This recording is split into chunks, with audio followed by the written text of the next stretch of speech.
ব্যবহার করবেন চুপ। হ্যালো বন্ধুরা, আপনারা দেখছেন একটা গরুর বাচ্চা মারা গেছে, তো বাচ্চাটাকে এখন ফেলতে নিয়ে যাওয়া হচ্ছে। তা দেখুন, মানুষের মতন একটা পশুরও কেমন তার সন্তানের প্রতি যে মায়া মমতা, সে বুঝতে পেরেছে যে তার সন্তানটি মারা গেছে। তো ট্রলিতে করে নিয়ে যাওয়া হচ্ছে ফেলতে। তো দেখতেই পাচ্ছেন ওর মা ওকে আদর করে দিচ্ছে, শেষ আদর।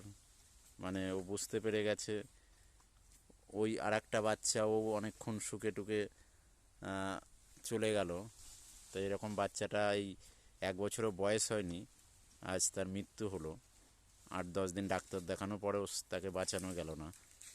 তা দেখুন, একটা গরু, একটা পশু তার সন্তানকে কিভাবে কোলে জড়িয়ে ধরে কেমন আদর করছে।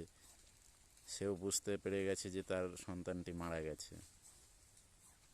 তা প্রত্যেক হিন্দু ভাই বোনদের বলছি, যারা আপনারা গরুকে ভালোবাসেন, এই ছোট্ট বাচ্চাটার অকাল মৃত্যুর জন্য আপনারা একটু শান্তি কামনা করবেন।